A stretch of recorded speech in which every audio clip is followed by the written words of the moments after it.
এই ভ্যালেন্টাইন ডেতে এরকম একটি শাহি স্পেশাল গাজরের হালুয়া রান্না করে আপনার প্রিয়জনকে সারপ্রাইজ করতে পারেন, যেটা খেয়ে কিনা সে আপনার প্রেমে পড়তে বাধ্য থাকবে। তো চলুন দেরি না করে শুরু করা যাক।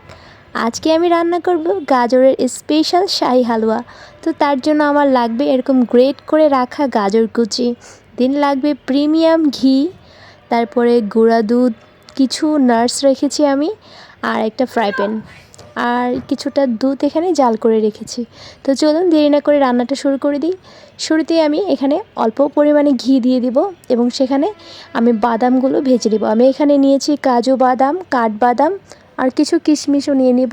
সেগুলো আমি একটু ভালোভাবে ভেজে নেব। একদম লাল লাল করেও ভাজবো না, আবার একদম কাঁচাও থাকবে না, সেইভাবে ভেজে নিতে হবে। এই পর্যায়ে চুলার আঁচটা কিন্তু একদম মিডিয়ামে থাকবে, কারণ হাই হিটে রাখলে ঘিয়ের স্মেল নষ্ট হয়ে যায় আর দেখা যাবে বাদামটাও পুড়ে গেছে। তো খুব স্লো হিটে এটা ভেজে নিতে হবে। তো আমার ভাজা হয়ে গেছে। এখন আমি আরও বেশ কিছুটা পরিমাণে ঘি দিয়ে দিচ্ছি, কারণ এখন আমি গ্রেট করা গাজরগুলো দিয়ে দিব। এগুলোকে খুব ভালো করে ভেজে নিব। একটা সাইডে আমি গরম মশলাগুলো ঘিয়ের মধ্যে ভেজে নিচ্ছি। এখন সব কিছু খুব প্রপারলি মিক্স করে এটাকে অনেকটা সময় নিয়ে ভেজে নিতে হবে। যে দেখতে পাবেন যে ভাজার পরে একটা সাউন্ড শুনতে পাবেন, তখন বুঝতে পারবেন যে এটা প্রপারলি ভাজা হয়ে গেছে। তো দেখতেই পাচ্ছেন যে ভাজা একদম প্রপারলি হয়ে গেছে। এই পর্যায়ে আমি দিয়ে দিচ্ছি সেই জাল করে রাখা দুধ। বেশ কিছুটা দুধ দিয়ে এখন এটাকে মিক্স করে সিদ্ধ করে নিতে হবে। এই পর্যায়ে কিন্তু ঢাকনা দেওয়া যাবে না, ঢাকনা দিলে কিন্তু গাজরের যে একটা সুন্দর কালার থাকে সেটা চলে যাবে। এই পর্যায়ে গাজরটা পুরোপুরি সেদ্ধ হয়ে গেছে। এখন আমি বেশ কিছুটা পরিমাণে চিনি দিয়ে দিচ্ছি।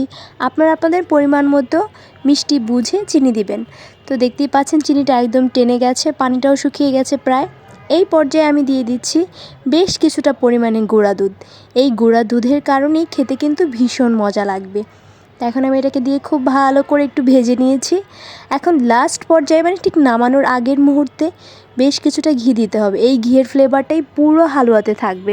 এই তো আমার হালুয়া রান্না করা হয়ে গেছে। এখন এটা আমি গরম গরম একটা পাত্রে সেট করে রেখেছি। এখন আমি রান্না করব মালাই। তার জন্য আমার অল্প কিছু পরিমাণে লিকুইড দুধ আর বেশ কিছুটা পরিমাণে গুঁড়া দুধ আর সামান্য একটু পরিমাণে ঘি লাগবে। সব কিছু খুব ভালো করে মিক্স করব আর জাল করতে থাকবো আর বারবার নাড়তে থাকবো। তাহলেই দেখবেন যে এটা একদম টেনে আসবে আর একদম মালাইয়ের মতো হয়ে আসবে। ঠিক এই পর্যায়ে আমি এখন এটা পুরোটা গাজরের উপরে সেট করে দিচ্ছি। একদম স্প্রেড করে সব জায়গাতে দিয়ে দিয়েছি।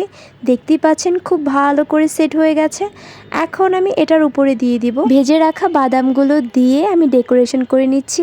আপনারা আপনাদের মন মতো ডেকোরেশন করে নিতে পারবেন। এই তো রেডি হয়ে গেছে স্পেশাল শাহি গাজরের হালুয়া। দেখতে যতটা সুন্দর, খেতেও অসম্ভব মজা। এই হালুয়া যে একবার খাবে সে আপনার প্রেমে পড়তে বাধ্য থাকবে।